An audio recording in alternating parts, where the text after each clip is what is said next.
now we have um, the opportunity to move to someone who I am just so incredibly impressed with and excited to hear from. Uh, Dr. Efrat goes by Dr. E, and her approach too has been, I think, how not to get overly wound up by all the they said's and I have to's because and so forth.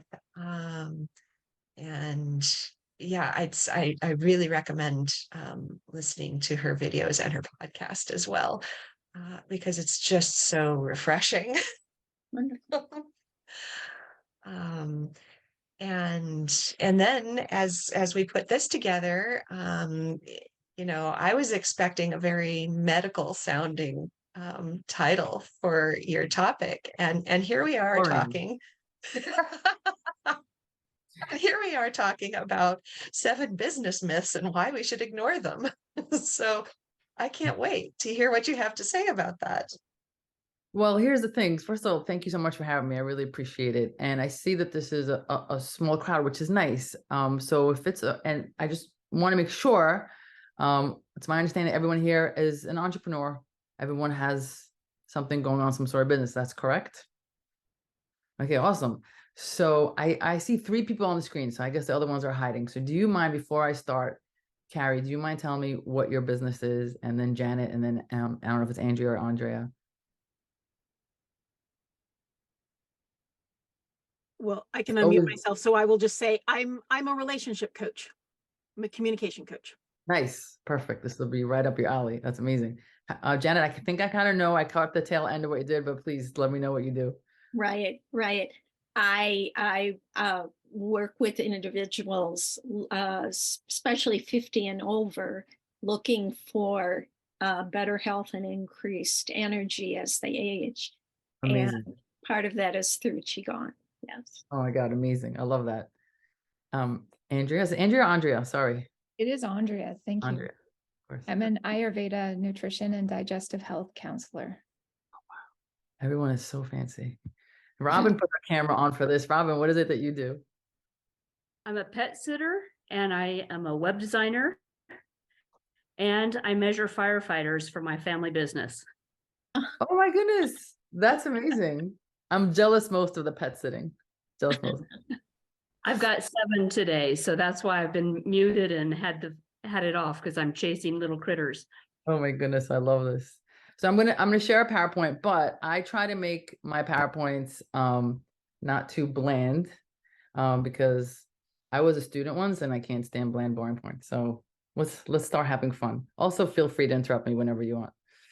So, for those of you who are also silent, basically we have, let me just make sure this is working.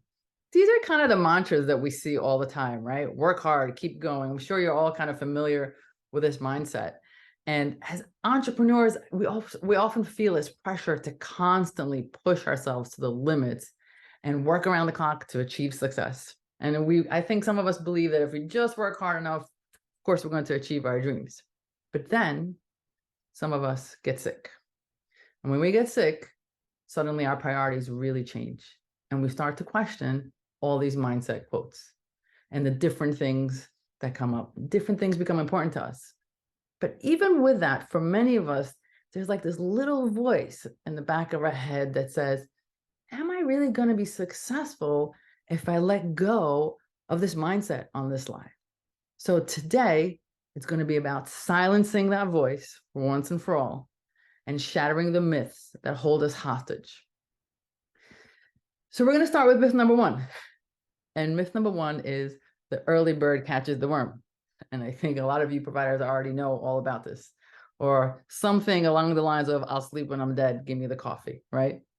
And then we hear all these things about, the entrepreneur, the successful entrepreneur wakes up really early and they work out with the roosters and at the break of dawn, and the earlier you are, and if you can get up even earlier to get your work at it, and all these myths that come with it.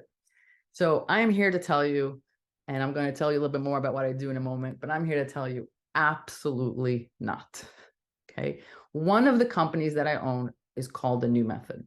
And in the New Method, I work with people, many people who are entrepreneurs, just like you, to help them take their health to the next level.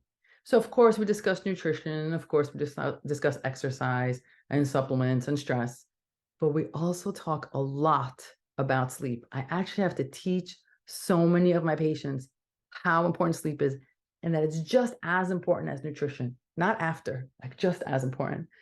And so many of my patients will get their nutrition right and get their supplements right and get their IV and then, the IVs in. And I say, I don't know why I still have brain fog. I don't know why I'm still tired. Maybe it's because you're not sleeping. I have this one patient I think of sometimes, and we were like 3 months in, everything was going great. She had all this energy. Everything was amazing. And she came in after a month and I was like, what's going on? She's like, I'm exhausted. She's like, maybe you need to change my supplements. Maybe you need to change what's going on. I'm like, all right, okay. Walk me through your day. Let's see, because we document everything to figure it all out. And she's like, well, I was feeling so good. I used to wake up at 6:30. Now I wake up at 5 a.m. I get my whole workout routine in, and then I go to PT and blah, blah, blah. By the time 3 o'clock, as I'm hearing her, I'm like exhausted. She's like, by the time I get home, I'm cranky. She was arguing with her wife and she wasn't performing well at work. And she's like, do you think I need more adrenal support vitamins? And I was like, no, you need to sleep. That's what you need to do, just sleep, right? Sometimes it's as simple as that. And the bottom line is, for all my entrepreneurs listening, cannot be successful if you're sleep deprived. That's just the bottom line. And let me just my apologies. Sleep deprivation slows your thinking, reduces your attention span. Your memory gets worse. You're going to start making not the best decisions. Of course, you're going to have a lack of energy. And then your mood changes, including your stress, anxiety, irritability, right? That crankiness, all from sleep deprivation. But if that is not enough to scare you, sleep deprivation causes dementia and Alzheimer's. It's not correlative. It is absolutely causative.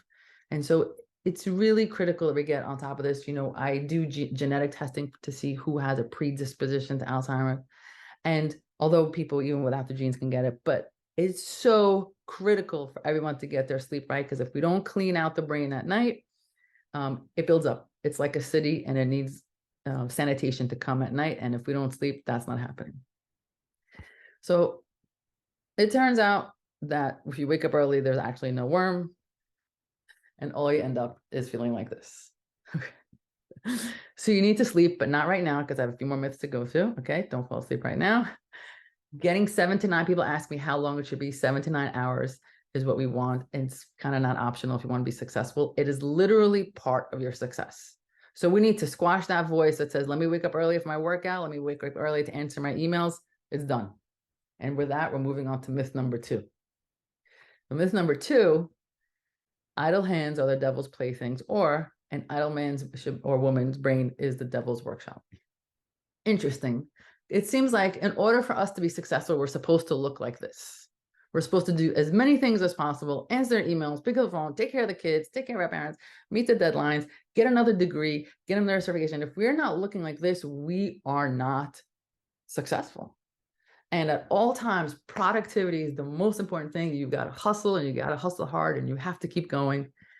But have you ever tried to be still? And I think a lot of people in this audience work on that. A lot of you do try to be still and clear your mind. And I think you know how hard it is to do that. It's still hard. It's still hard. And this audience, I'm sure some of you have tried to meditate, and some of you are like, yes, I meditate all the time. It's so easy. But for most of us, if we're being honest, it's really hard to do. It is so hard to still the mind. I think it's harder than to be so busy and so productive. But meditation, if we're talking about success, if we're talking about being entrepreneurs, it improves your awareness, improves your concentration, your decision-making. You think it might slow you down. Oh my God, I have to take time, deep breaths, and all these things slow you down. So it feels like the antithesis to entrepreneurship, but it actually increases your productivity without question.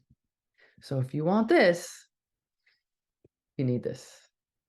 And of course, the dog, that's my dog sitter out there. Thank you. So you have to meditate, but again, don't do it right now because we have other things to talk about. You want to strive for the idle mind if you actually want to be more productive. And I just want to say that it could be really simple. For those of you who are struggling, you don't have to find a beach like this woman and wear all white, because I don't know who looks good in all white. You don't have to wear this outfit. You can, what I do is I wake up, I brush my teeth, and then I just go right back to bed and I do it for 5 to 10 minutes. Nothing fancy. I'm in my pajamas. It's before I start the hustle and bustle. Everyone has a different, and sometimes 10 minutes is impossible, but just the practice of doing it. It doesn't have to be fancy. You don't need a special room for it. You just try. You just try.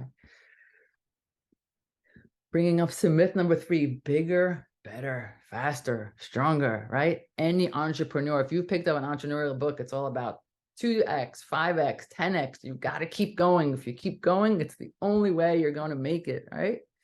So now I'm going to tell you a little bit about my other businesses, because there's a reason why I'm telling you this. I already told you about the new method. I have 4 other companies. So let me tell you this, because when you hear the story, I think it'll drive the point home. So one of my businesses, my first business, is called EG Healthcare. It's a primary care practice. Think of your doctor's office. It was my first company. Started out small, and it's big. It's big. It, broke $1 million several years ago. We have a staff of 15. We have 70 patients a day. We have over 20,000 patients, computers, phones, copiers, you name it, we have it. It's just big. And then I have Hawk Scribes. Hawk Scribes is a medical scribe company, and it's tiny. It has 1 iPad. It's the only equipment I have for it. It takes about 1 or 2 hours of my time, the entire month. All the staffing infrastructure is offshore, it's run by someone else. It's like minimal headache. And guess what? Both businesses net about the same profit. Okay. So bigger is not always better. That first business I told you about is a really big headache. It was my first one before I knew what I was doing. It's a really, really big headache. And this second one is tiny, and it brings the same amount. So bigger is not always better. So we can completely dispel that. Sometimes it's okay to think small, because small is sometimes really mighty. Bringing us to myth number 4, which is never put off until tomorrow what you can do today. We've all heard that one, okay? Absolutely put it off. Just put it off. Just because you can do it today does not mean you should do it today. So I'm going to tell you a story. This happened in September. And in September, I have a TikTok channel. If you're bored, it's the new method, new spelled with a K, because you always knew there's a better way. But when you're bored, go on TikTok. And in September, one of my TikToks went to 3.4 million. Who cares? Who knew? Who knew that anybody would be interested in just seeing me talk? And what happened to us overnight was that we went from like 10 consults a week to 122 calls a day. We had to hire staff. 400 consults were booked. We were triple booked. We were out for 2 months. We never had a situation like this. We were just booked. And we were so ecstatic. We were happy. We were doing the dance. Everything was great. We did what we had to do. And of course, we got it done. Why? Because we're entrepreneurs. Everybody here would get it done. You didn't get this far if you weren't somebody who gets it done. So we get it done. We worked all day. We didn't, we watched everyone leave, my assistant and I, and we kept staying. We'd have a quick bite to eat, come back and keep working. And we did this for weeks. And as you can imagine, we were exhausted. I knew this is my pet crowd, so I'm so happy this worked out. And I turned to my assistant. I said, what just happened this past 3 months? Like, it took me 3 months to wake up. There was no work-life balance. And it took me having completely upside down work-life balance to realize how much I needed it. Because it was a concept I didn't really listen to, right? Because I really believed those mantras in the beginning, like just keep doing until you're completely, overwhelmed with life. So we realized that we needed a work-life balance. And by the way, it doesn't just apply like all of a sudden, if any of you have like 1 million clients, like right now our pet sitter has 7 pets there. I'm sure it's overwhelming, but it could be one client that is just overwhelming, one concept that is just eating you up and, devouring your work-life balance. So it doesn't have to be a volume conversation. It could literally just be, things are just out of balance. because work-life balance is a real thing. And it's so hard for us to imagine that self-care is not selfish, but it really is, because you can't pour from an empty cup. You guys know this. You guys know that when you are empty, you cannot take care of the people around you, including your business. I consider my business one of my kids. You must set boundaries. After that fiasco, we set clear boundaries, what days, how many appointments, and we got our life back. We saw our families again, and we have not steered from that since. And it has made us a stronger company because we're stronger. We as humans, we're stronger. Bringing us to myth number 5. This one's one of my favorite. Great minds think alike. Great minds don't think alike. If they did, the patent office would only have about 50 inventions. I love that one so much. Do not surround yourself with people who think like you. This is the worst thing that you can do. My wife and I are very different. I cannot tell you how many days I come home and I have such a juicy story to tell her. And I'm going to tell her, can you believe that so-and-so did this and this? Absolutely outrageous. And she'll hear my story and say, you were totally wrong on that story. That happens a lot. And I'm like, really? I was the wrong one here? And she'll show me a different perspective. And oftentimes I go back and apologize. This happens way too often. But the point is, it is critical to have people around you who think differently. So you want to, if you don't, you just remain stagnant. You want to diversify in every way possible, in every circle possible, because it's just going to make you better. Myth number 6, this has some good graphics. I love this one. The satisfied customer is the best business strategy. Customer is king or queen. Customer is not always right. You guys know this. You guys know that the customer is not always right. In fact, some are very, very, very wrong. And you're all thinking of that one right now. That is very wrong. I know you are. It's okay. We're not gossiping. You can just think it in your head. Some customers are just not fixable. And sometimes it's just not a right fit. You're just not vibing. And that's okay. You're just not a right fit.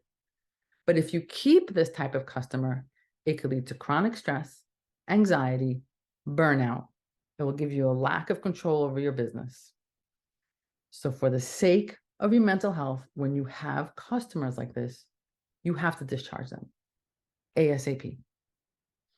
I have a lot of GIFs, by the way. And this is also true for reviews. I don't know if your businesses have reviews, but when you get reviews and they are false or they are hurtful, you are still receiving it as an insult. It becomes personal. You are taking it. It is affecting you, especially when when something is not true. Sometimes a review is valid. And I'll come back and I'll actually call the patient and say, hey, you know what? Thanks for bringing this to my attention and fixing it. But most of the time, the bad reviews are just trolls. Return fire. I return fire like nobody's business. So I decided to show you some. This is some guy, and he wrote like this whole explanation. I'm not going to even read it to you because it's too small. I'm not wearing glasses. But this was my response. Since you're rating us, we're going to rate you also. We gave you 0 stars. You've been rude to and mean to our staff for years. We wish you and your new medical provider luck and success. Because you cannot like slander us and just get away with it. People sit on their couch and just feel that they can abuse you. Here's another one. When you're bored, you can read it. And he said that our interaction was a miscommunication, to which I said, miscommunication, how cute. This patient screamed and yelled at our team in the front desk and on the phone, despite everyone's effort to accommodate him. We wish him well on his journey to find a practice that will put up with this type of abuse. Reviews is another way for patients to really mess with your mental health. There is no need for that. Do not take it. And don't feel like it's not happening. It's happening. I don't know about you, but my reviews used to keep me up at night until I started answering. The clients do not come first. Your employees come first if you have any, and I'm going to talk to you about that more. And if you take care of your employees, they will take care of their clients. Which brings me to number 7, which is the last one. We're almost there. Here's this myth. If you want something done right, you have to do it yourself. It's a great idea if you want to burn out fast. You have to do it by yourself in the sense that whatever your vision is your responsibility, but you can't do it alone. You can't do it alone. For some people, it's employees, some people, it's family, whatever it is, you can't do it alone. Delegation is so important. It helps you focus on your strengths. It helps you free up your time and mental energy to focus on the bigger picture. Allows others to grow their own skill because now you're delegating and they can become proficient and amazing at something, which is great. And suddenly you discover that you have an amazing team of humans around you. Or they look like this. This is also an amazing looking team. This is my team. We actually dress up for every holiday.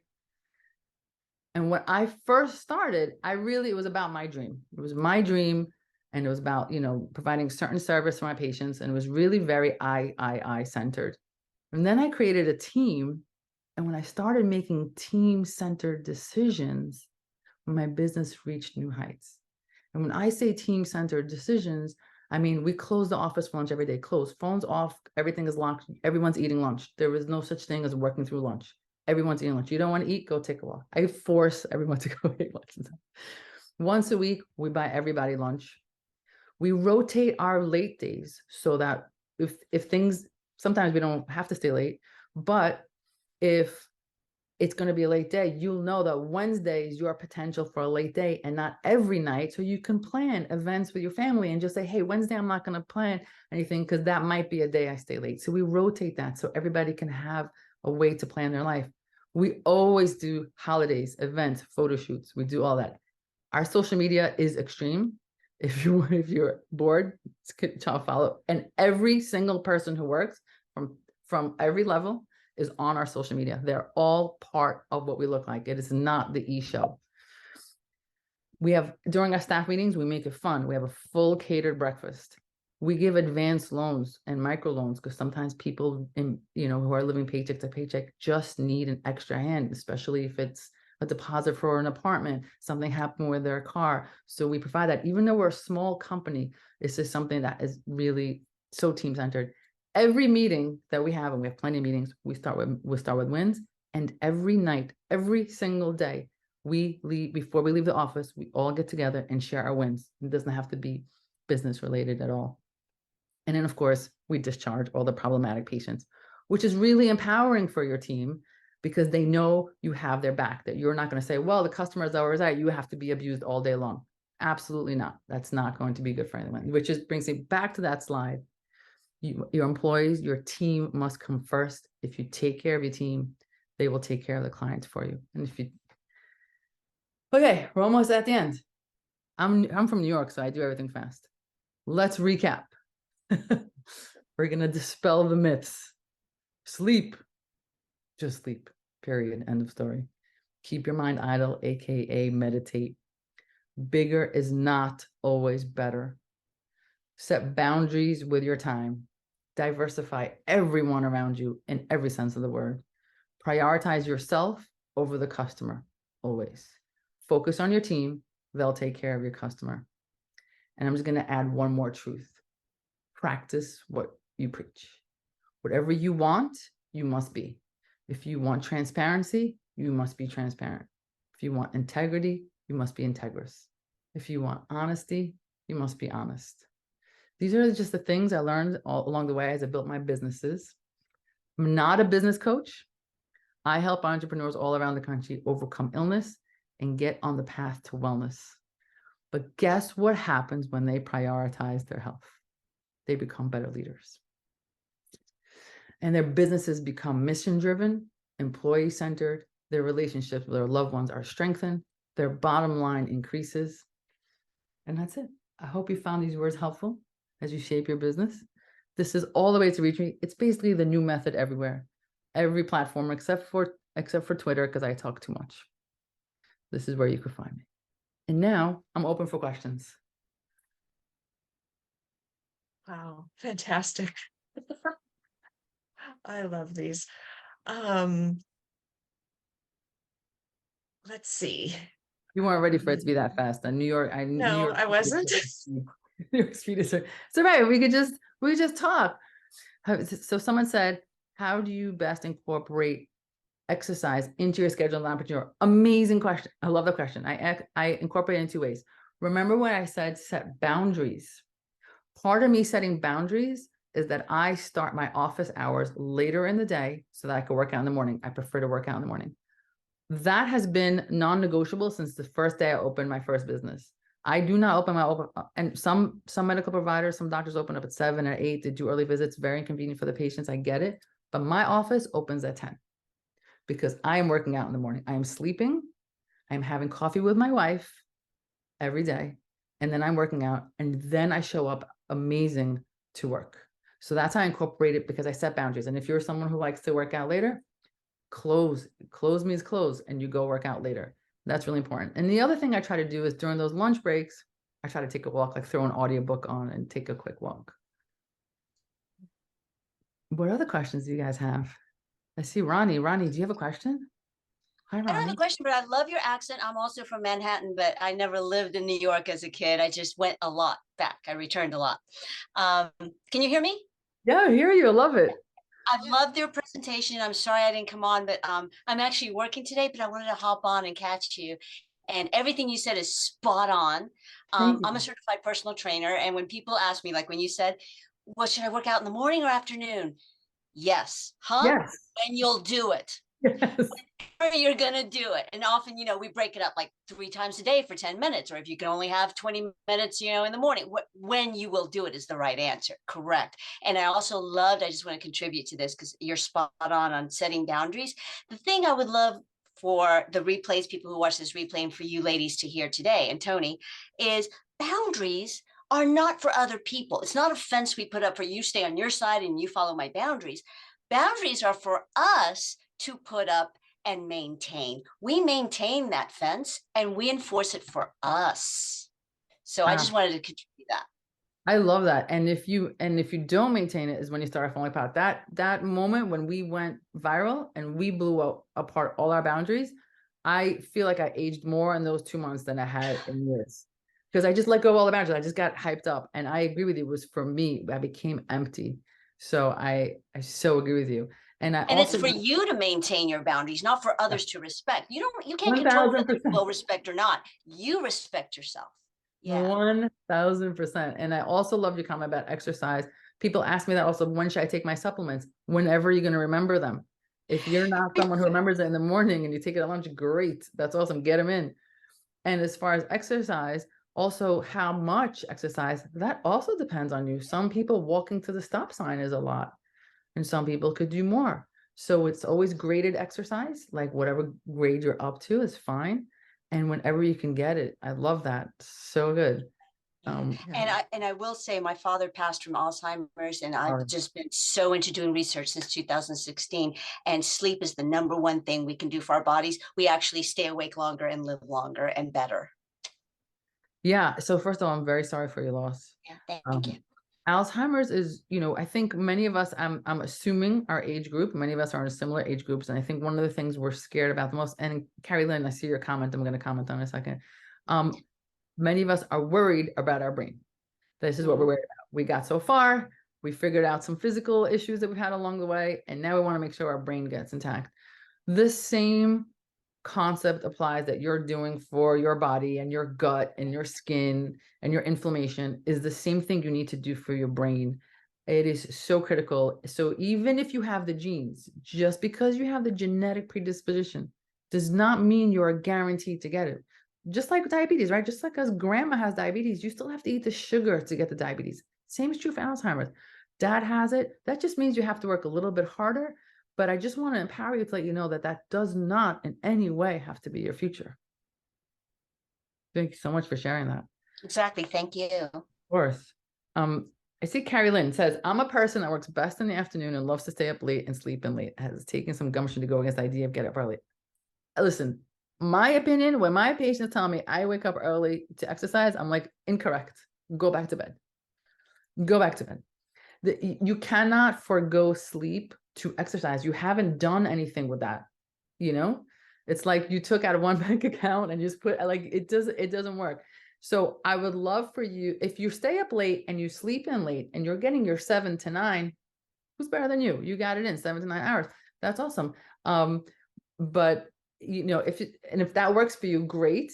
But if you're gonna wake up at 5 o'clock to get it in, you're just gonna exhaust yourself. You're gonna burn out. Yeah, that's such a good share. That's one of the things I talk about with people is trying to like go against your natural rhythm. It sounds like the three of us at least are a batch of what I've heard called wolves. We're just sort of like night shifted type people. And I guess what I want to chime in and say is that can change a little bit. One of the things that happened for me with cancer treatment is that trying to be up and sharp and boom, boom, boom, first thing in the morning. It used to be something I was able to do, and now it's not very effective. And after that, the timing shifted. You know, it used to be that I was perfectly happy going to bed at 11:30, 12 o'clock, whatever it might be. But I don't think I became a morning person. I just shifted. I still have that afternoon is better energy than morning reality. So don't feel like you have to fit yourself into a box, I guess is where I'm heading with this. And Yeah. don't feel like you have to push hard against the natural grain of who you are. Absolutely. I mean, there is a lot of benefit, but not at all costs. So there is a lot of benefit to work with, waking up when the sun is up and coming down. Because what happens if you can be aligned with that, and I'll speak to those who can't in a moment, but if you can be aligned with that chemically, what happens to your brain when your brain sees the sun, the chemicals that are released, and then throughout the day, melatonin, believe it or not, starts to be released during the day in response to the sun because it knows sleep is coming. So trying to get into that rhythm is really helpful, but that doesn't mean you force yourself to wake up to be there and then you're exhausted all day, because a lot of people post chronic illness, cancer, autoimmunity, they have something called adrenal fatigue. I don't know if anyone spoke about adrenal fatigue, but adrenal fatigue is really real. And if your cortisol levels are just not there, you just can't wake up. You are not lazy. You are not a bum. You are not crazy. You have no fuel in your car. And especially people with adrenal fatigue, if they try to work out because their doctor says, if you just work out, you'll have energy. And you try to work out and you actually have to take a 2-hour nap after that. By the way, that's a classic sign of adrenal fatigue. So, and that's not because you're lazy. And it's great that your neighbor feels great after working out and then they can go bake cookies and you're on the sofa. It's not because you're lazy. It's because you have no gas. So there is something to perhaps try to get to, because there are so many benefits, but certainly not at all costs. And if you are that tired at different times, you might want to consider cortisol testing. Yeah. Or exercising for 10 minutes instead of 45. 1000%. 1000%. Yeah. Autumn says, can you give suggestions that might help people have trouble getting to sleep at night? Yes, absolutely. So one of the things that people don't realize is how much what they do during the day affects sleep. So they go, Ronnie, I was nice meeting you virtually. She's leaving. Awesome. Okay. So people like do their thing and then they do their day, and then whatever, 10 o'clock, whatever, they lie down. They're like, okay, I'm ready to go to sleep now. Why isn't it magically happening? Well, I don't know, Lisa, maybe because, I don't know if there's Lisa in the group. I'm just randomly saying Lisa. I don't know, maybe because you had like a Starbucks coffee at 2 p.m. You just watched the news that was like level 10 agitation, or you didn't watch the news, or you watched like a crazy drama, or, like some crime story that got your heart racing. Like there are so many things that you do during the day, and might be at 2 p.m. where you're not even thinking of sleep, at 4 p.m. but you're not even thinking of sleep, that is affecting you at 10. So you have to have this mindset as soon as you wake up. What decisions am I making throughout the day that are going to impact me later? So number one, this is not for everyone, but for those of you suffering, number one, no caffeine after 12. Just give it a try. No caffeine. And that includes your Diet Coke. No caffeine after 12. If you're someone who sleeps, ignore what I'm saying, but this is for those who struggle. Your last meal should have as little carbs as possible. Because if you're having a bowl of pasta and a glass of wine, you are not going to sleep at night, because those carbs and that alcohol, you might get sleepy after the meal. You might even fall asleep on the couch, but as those carbs get processed 3 or 4 hours later when you're sleeping, you might get heart palpitations. It'll wake you up. So your last meal should be as low carb as possible. And it should be at least 3 hours between your last meal and when you plan to go to sleep. So if you sleep at 10, your dinner can't be at 9. Dinner has to be done by 7. You need to go to bed almost hungry, not hungry, almost hungry, getting empty. You don't want your body busy processing your last meal. It is very disruptive. So caffeine intake, what we put our minds to, what we're watching on the screen, and that last meal is so significant. Yeah. I never knew that about the carbs. I've done a fair amount of sleep study because, I have I have the most ridiculous routine to make sure I sleep. And I do sleep. But there's definitely a lot goes into making sure that that happens. Yeah, and so you're But making that carb one is new. Yeah, so you're making a lot of decisions throughout your day to make sure you're sleeping, right? You're not just expecting to go to sleep. But yeah, carbs are a big deal. It just it'll spike you up, your processing, and then you'll go low all while you're trying to sleep, and you will respond to that. A lot of women actually think that they're having postmenopausal hot flashes at night, when in fact it's just a real sensitivity to their sugar. Once we start normalizing their sugar, for many women, the palpitations and the hot flashes at night goes away. Yeah, it's What a bananas. relief. It doesn't mean that sometimes we still need hormones, but it really helps people sleep at night. Yeah. So the other thing that really came to mind was you were talking about sort of the productivity treadmill, and that myth that you must be productive at all times. And I'm going to tell a little story and then get your reaction to it. That started with with the Industrial Revolution and people doing um, the time and motion studies and working out, and it, is legitimate to say, okay, let's not create bottlenecks that aren't real. Let's actually put things where they belong and, let things flow. But that's the piece that we hyper focus on now is, what's next, let's schedule this next 15 minutes, this next 10 or 5 minutes, go, go, go, go, go. And when they actually did the original studies, another big piece of that study was how much rest time people got between the different phases of their work, and actually making sure they had enough rest time to allow them to work really productively.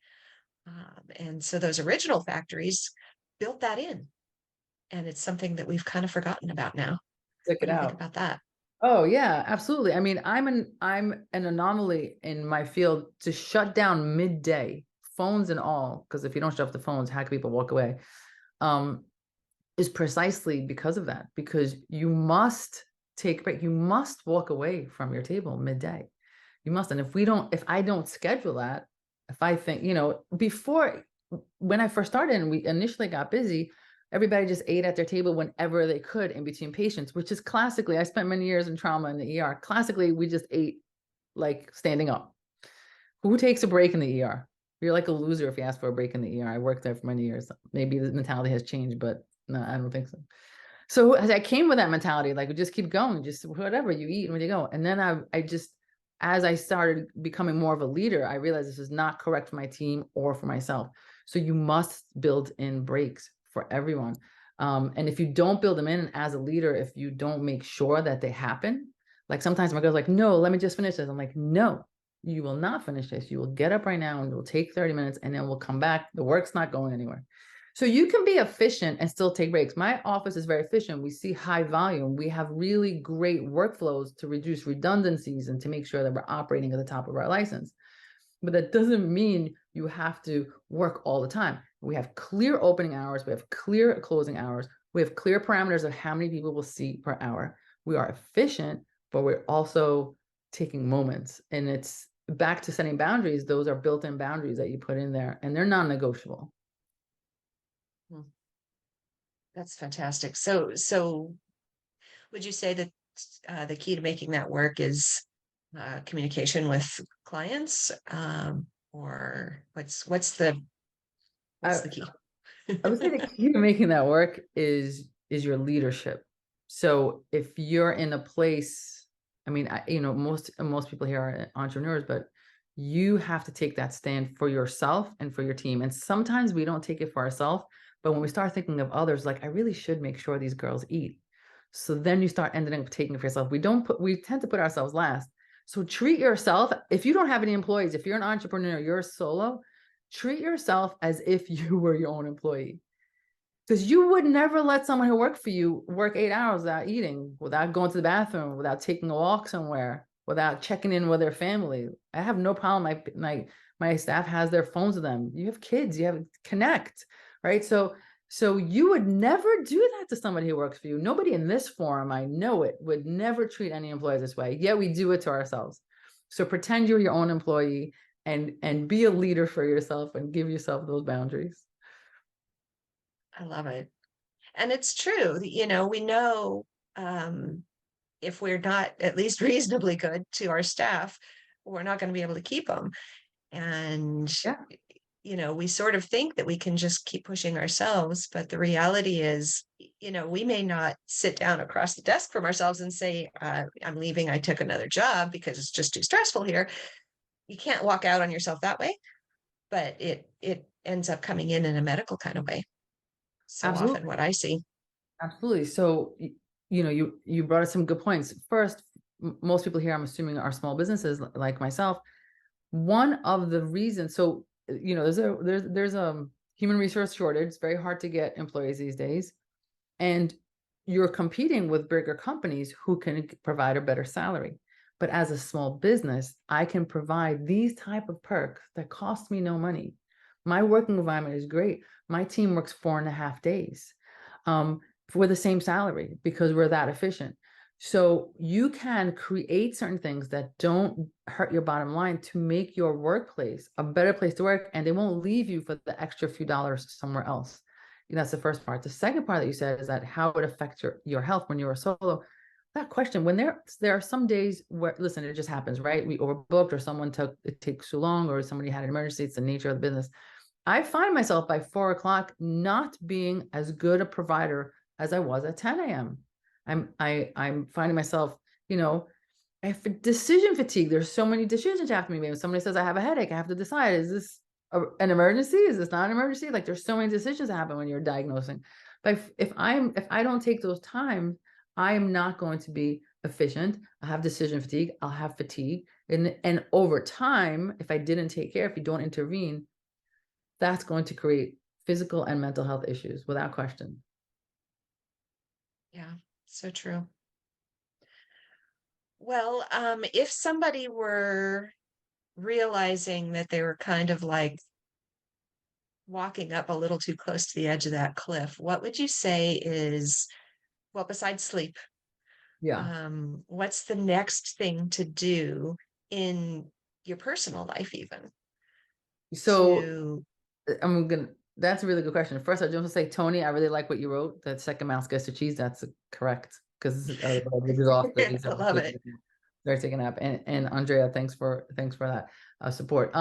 So what I suggest to do. So here's the problem. The problem is that most of us, because we're human and because you're entrepreneurs, you tend to not listen until you fall off the cliff. That's just the nature of entrepreneurs. We're go-getters, right? We could do it. Our plate's never full. Let's go. So I'm going to say this to you, but probably you're not going to listen to me until you fall off the cliff. So when you fall off the cliff, because we tend not to do it, myself included, I had to fall off the cliff several times. I struggled with some chronic issues and then got myself back on top and then thought I was all powerful again and then do it again, as you see in my stories. So this is human nature, and it's definitely entrepreneur nature. So forgive yourself. There's no judgment there. So other than sleep, the most important thing you have to get right is nutrition.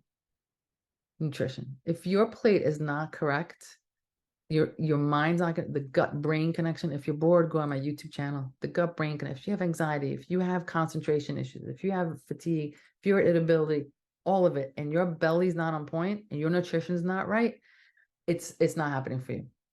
You have to get your nutrition on point, and this has nothing to do with weight. I have thin women who are not doing well, and I have heavier people who feel fantastic when the plate is clean. So it's not a weight loss conversation. It's not a body size conversation at all. In fact, I don't even care how much my patients weigh. And if they have a goal, I'll help them reach it, but it's not my goal. We work on symptoms. But your nutrition, when you walk into the grocery store, when you make decisions, your food, it's not like medicine, it is medicine.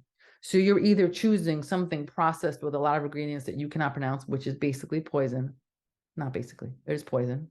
And then your body has to work really hard to process that. It's not nutritional. Then you wonder why you have brain fog.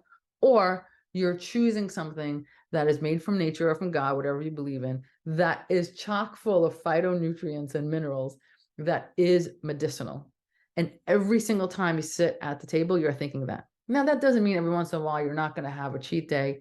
That's fine, because there's a lot of importance around social connections. There's a birthday, if there's an event, certainly enjoy. But on the daily, your nutrition has to be on point if you're going to be sharp. Fantastic. Well, it worked out great that we started with Andrea and how to get that nutrition and how to use the nutrition to kind of help settle your body. Yeah, absolutely. And then I see Carolyn says you find with your clients, I actually appreciate that boundaries. And it's true. When I let those boundaries get squishy, you're not as good as your job. Yeah. Like clients and patients, just like with children when they're little, they need the boundaries. They know that they can count on you. Like if you give them 45 minutes, they know you're going to give them 45 minutes because you give the person, you say, listen, I'm really sorry that you ran late, but your session's 45 minutes. And they, over time, when they get to know you, they know that when they come on time, you're not going to make them late if someone else is late, right? So every boundary initially might be resistance, but then they realize, hey, this works for me too. So the boundaries make you an all-around better provider, whatever industry you're in. I like boundaries get squishy. I like that adjective. It's good. I like squishy is a So good true. word. Yeah. Yep. And for me, I think clarity about what the boundary is, and to some extent using technology to work around it, with my clients, some of what they can sometimes do is have like Voxer access. And so if they're like me and the thought comes at a time that, I need to get that thought out right now, or it's just going to be lost, it's okay, because they can send it to me and they can know that I'll get to it when it's time to get to it. So we can use Absolutely. technology to kind of help us be easier on each Absolutely. other. The technology is right. If you don't already have some sort of if anybody here is writing their calendar on paper, you need to change that immediately. So just in case someone's still doing that, use technologies. There's even free technology. Calendly is free without the bells and whistles. Like there's a lot of technology for scheduling that you don't have to upgrade to the paid version. For those of you just starting out, use it. It just changes your life. So by all means, use technology. Of course, shut it off when it's time to go to sleep, but use it during the day. Yeah. Thanks so much. Gosh, I have like 100 questions I'd like to ask you, but I feel like that would run us way over time. No, it's That fine. might not be fair. So I know you would like to, give stuff away. So I could not come up with a way of how to give the book away for free, and I would love to. So I'm going to say this: if you have Kindle, it's free, or maybe it's like $2. So get it on Kindle. But what my team was able to put together was a free chapter. So we'll send that over to you, whoever wants a free chapter. And because I wanted to give you guys something, but we couldn't figure out how to make a link like that work where you bypass the purchasing thing, because it's not ours, it's like through Amazon. Yeah, there's a free chapter right there. Feel free to read it. Also for free not to read it, it's fine. And whatever makes you happy. Working with me, you can find me on the website, but if for some reason you don't have the resources or the bandwidth to work with me, I produce so much content on TikTok, YouTube. I have a podcast. It is there for you to consume and use in a DIY approach. That is what it's all about. So wherever you land is 100% correct.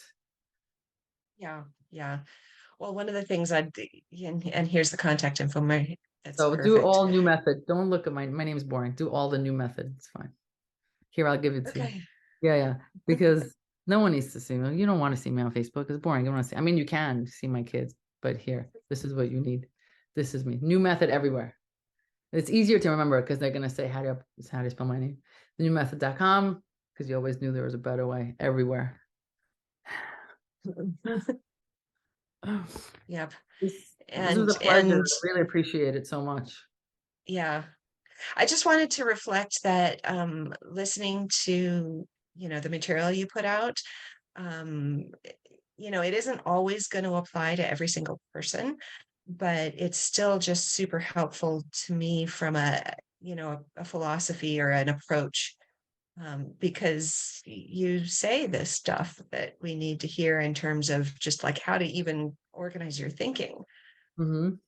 And just, I mean, the whole talk today, like, there's way more than 7, but you picked really 7 really big myths of what we tell ourselves in business, and the standards we think we have to pretend to meet. And sometimes I think that pretending is a big part of the problem. Yes, let it go. Let's go. The reason I share the stories, that's my last thing I'll say, was not for lack of humility. I wanted to show you the possibility of successful business in different forms without faking it and hustling and taking yourself to that level. It is not necessary. It is counterproductive. Yeah, Yeah. absolutely. Absolutely. Thank you so much for your time. This was amazing. Thank you. This was wonderful. And I so appreciate everything you had to say, and looking forward to being in touch afterwards. That was great.